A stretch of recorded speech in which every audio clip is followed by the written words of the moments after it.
کہہ دو کہ اللہ جسے چاہتا ہے گمراہ کرتا ہے اور جو اس کی طرف رجوع ہوتا ہے اس کو اپنی طرف کا رستہ دکھاتا ہے، یعنی ان کو جو ایمان لاتے اور جن کے دل اللہ کی یاد سے آرام پاتے ہیں ان کو۔ اور سن رکھو کہ اللہ کی یاد سے ہی دل آرام پاتے ہیں۔ جو لوگ ایمان لائے اور عمل نیک کیے ان کے لیے خوشحالی اور عمدہ ٹھکانہ ہے۔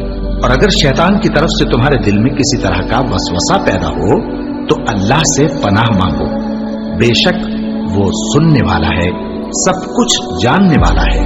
جو لوگ پرہیزگار ہیں جب ان کو شیطان کی طرف سے کوئی وسوسہ پیدا ہوتا ہے تو چونک پڑتے ہیں اور دل کی آنکھیں کھول کر دیکھنے لگتے ہیں، اور جب قرآن پڑھا جائے تو توجہ سے سنا کرو اور خاموش رہا کرو تاکہ تم پر رحم کیا جائے، اور اپنے پروردگار کو دل ہی دل میں عاجزی اور خوف سے اور پست آواز سے صبح و شام یاد کرتے رہو، اور دیکھنا غافل نہ ہونا۔ پھر جب تم یہ نماز تمام کر چکو تو کھڑے اور بیٹھے اور لیٹے ہر حالت میں اللہ کو یاد کرو۔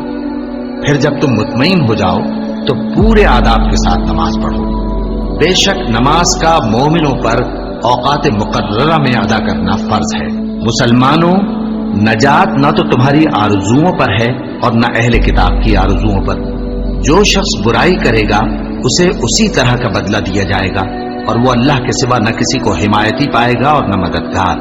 اور جو کوئی رحمان کی یاد سے آنکھیں بند کر لے یعنی تغافل کرے، ہم اس پر ایک شیطان مقرر کر دیتے ہیں تو وہ اس کا ساتھی ہو جاتا ہے، اور یہ شیطان ان کو رستے سے روکتے رہتے ہیں اور وہ سمجھتے ہیں کہ وہ سیدھے رستے پر ہیں، یہاں تک کہ جب وہ ہمارے پاس آئے گا تو اس شیطان سے کہے گا کہ کاش مجھ میں اور تجھ میں مشرق و مغرب کا فاصلہ ہوتا، تو برا ساتھی ہے۔ اے اہل ایمان، اللہ کا بہت بہت ذکر کیا کرو اور صبح و شام اس کی پاکی بیان کرتے رہو، وہی تو ہے جو تم پر رحمت بھیجتا ہے اور اس کے فرشتے بھی، تاکہ تم کو اندھیروں سے نکال کر روشنی کی طرف لے جائے۔ اور اللہ مومنوں پر مہربان ہے۔ اور صبح و شام اپنے پروردگار کا نام لیتے رہو اور رات کو بڑی دیر تک اس کے آگے سجدے کرو اور اس کی پاکی بیان کرتے رہو۔ اے نبی، یہ کتاب جو تمہاری طرف وحی کی گئی ہے اس کو پڑھا کرو اور نماز کے پابند رہو۔ کچھ شک نہیں کہ نماز بے حیائی اور بری باتوں سے روکتی ہے، اور اللہ کا ذکر سب سے بڑا ہے، اور جو کچھ تم کرتے ہو اللہ اسے جانتا ہے۔ مومنو، جو پاکیزہ چیزیں اللہ نے تمہارے لیے حلال کی ہیں ان کو حرام نہ کرو، اور حد سے نہ بڑھو کہ اللہ حد سے بڑھنے والوں کو دوست نہیں رکھتا، اور جو حلال و طیب روزی اللہ نے تم کو دی ہے اسے کھاؤ، اور اللہ سے جس پر ایمان رکھتے ہو ڈرتے رہو۔ ایمان والو، شراب اور جوا اور بت اور پانسے یہ سب ناپاک کام اعمال شیطان سے ہیں، سو ان سے بچتے رہنا تاکہ تم کامیاب ہو جاؤ۔ شیطان تو یہ چاہتا ہے کہ شراب اور جوئے کے سبب تمہارے آپس میں دشمنی اور رنجش ڈلوا دے اور تمہیں اللہ کی یاد سے اور نماز سے روک دے۔ تو کیا تم لوگ ان کاموں سے باز آؤ گے؟ جو شخص نیک اعمال کرے گا، مرد ہو یا عورت، اور وہ مومن بھی ہوگا، تو ہم اس کو دنیا میں پاک زندگی بسر کروائیں گے اور آخرت میں ان کے اعمال کا نہایت اچھا صلہ دیں گے۔ سو جب تم قرآن پڑھنے لگو تو شیطان مردود سے اللہ کی پناہ مانگ لیا کرو۔